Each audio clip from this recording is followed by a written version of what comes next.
Firstly, I'm glad you think I look relaxed now. I didn't feel relaxed on the field.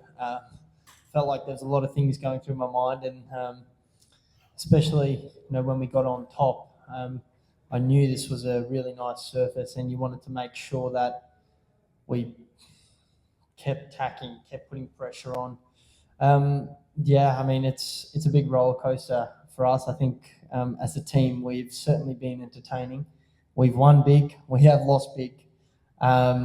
We've had ups, we've had downs, but I think the confidence that we've got in our team and our lineup and the consistency we've now been able to bring over the last 6 games to be 5 from 6 games is really impressive, and it's a credit to the group. Honest, what are your thoughts on the form of Saim Ayub? He's been struggling a while, not scoring runs. How and he's still the part of playing 11. How are you giving him the confidence and what the talk you have been with Saim Ayub? Yeah, I've had a few conversations with Saim. Firstly, I think this is what our team has done so well, so unique. I think, as everyone remembers, Usman Khan, first 8 games, struggling. Last 2 games, won us a game. Then, performed really well, performed well today. So I think that's the art of a tournament. Players don't lose their ability, they lose confidence. And confidence creates performances. And even today, that innings today, I'm sure is going to change the next 2 games for Simon. And our conversation was just, he's no longer that young kid. He's an experienced player. He's got many facets to his game. He can attack, he can defend, he can read the game well. And the only thing I said to him is just keep trusting your ability and keep trusting yourself, because it will click and you'll win us the game. And no, it's not going to matter about the PSL performance if he wins us the final. It's just that's what great teams do. So yeah, no, he's been wonderful. Uh, Manus, how you will describe Jason Gillespie, his techniques and especially his experience in Pakistan as a coach? How much that was helpful for your team to come back in this tournament, and now you will be playing the second eliminator? Sorry, who is the person? Jason. Yeah, I think it's everyone. I think it's all our support staff, the overseas support staff and the local support staff. I think everyone's had such a big impact on, once again, the individuals and making sure they're prepared, they're confident, they understand what we need to do. And Jason's just really facilitated that really well. He's allowed guys to be able to communicate, allowed them to do their roles and their jobs really well. And I think that's his best asset is being able to read the room and understand what is needed. And I think he's done that wonderfully well. And to all our support staff, from massage to sidearm to everything, it's just such a collective effort from Hyderabad and its support staff. So you always got to be thankful for them. Manas, we have seen Usman Khan batting in the second phase. In the first phase, he was struggling a bit like the other players of Hyderabad. What your advice and the coach advice to him? Because we've seen him struggling in Pakistan level as well, but now he's score quickly and scoring century as well.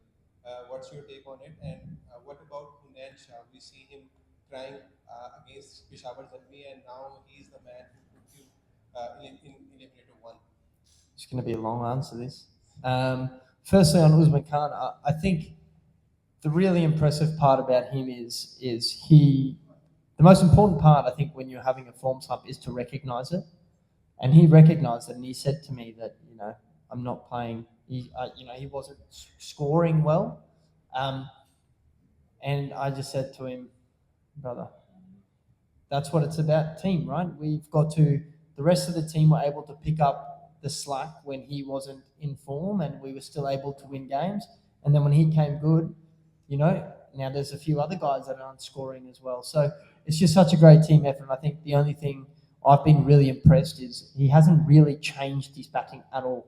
he stayed the same. He was confident from that first game against Malton, where he took it on in the first over, played some beautiful shots, and he was confident today. I think now that he's got some runs, he's just reading the game really well. And I think sometimes when you're not scoring runs, you you just you don't necessarily read the game as well as you do when you're in form. And I think that's what he's doing really well. And on Hunain Shah, um, for the first few games he wasn't playing, and we probably didn't know what we had in the bank, and for him to come out with the performances that he has come with, his death bowling, his consistency through the middle. I love his character. I love his personality. I've got a really good relationship with him, so it's been really nice to get to know him and be able to chat to him on the field and work out what's our best way to navigate different scenarios. So I've been super impressed with him, and hopefully there's two more games to go. Hi, Manas, it's Shakil Khatak here. What we should call Hyderabad? Rise from the ashes, from zero to hero. And the other part that when Maxwell landed here in Pakistan, the Hyderabad changed their momentum and they were flying high. I mean, they were even untouchable and they are continuously winning the momentum. So, what was the main reason? Either it was a Maxwell impact or Hyderabad took some kind of booster. So, and they're all flying. I think one, it's probably a two-phase answer. I think obviously getting the likes of Glenn to join the side gives you that extra confidence, it gives you that extra depth, and but I think even before that we had that really close loss to Zelmi. Defending 14 off the last over, and we probably should have won that game. But I think, and that was sort of the shift. I think we just showed that we could compete even when we weren't at our best. And in the other games, I think we got outplayed most of the time. Maybe that game against Malton where we got 230 and they chased it. But apart from that, I think that gave us the confidence, that game against Elmi, to know that, okay, even if we're not at our best, things aren't going right, we can still compete and we can still be in the game. And I think, the combination of then getting Glenn in and, him having a quiet few games, but then, like I said with Usman Khan, like I said with Glenn Maxwell, these guys, they're superstars. They're going to win you games. Same with Saim. They're going to win you games. You just got to trust the process, and you've got to make sure the rest of the side is contributing around that to win games when those guys aren't firing. Because big moments came. Usman Khan stepped up. Big moment came. Maxwell stepped up. KP stepped up when we needed it. It's been such a team effort, and that's why I'm so proud of this team. I've seen the other teams, and there's certainly areas in their sides that are going like super well, and I feel like I look at our side and it's like we've been everywhere. Bowlers had a great day, the batters have had a great day, the bowlers have had some bad days, the batters have had some real bad days. So it's just been such a mixture, and that's why I just really enjoying being part of this team. Manas Mohammed is asked from Pak question. 4 out of 4 losses, and then some decisions were taken. Obviously, you coming up the order, the induction of Hunain Shah, and obviously Maxi came in as well, and then the sort of comeback started. So, apart from these visible changes, can you share with us? Were there any other strategy plans or something like that that made this incredible comeback possible? I can share a little bit. I think, firstly, the shift in the opening spot was purely on obviously the pitches we were playing on Karachi, and the matchups of having two left-handers at the top, and guys being able to bowl spin, off spin on slow, tricky wickets with two left-handers was a bit tricky.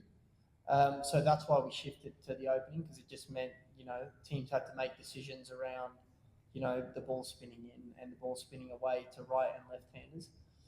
So that was the first decision that was made, and I think the rest of it then sort of fell into place. I think that shift gave us a little bit of momentum. It got me going a little bit in the tournament, and allowed me to sort of be able to take the game on in the power play and then read the scenario and kind of play what was in front of me.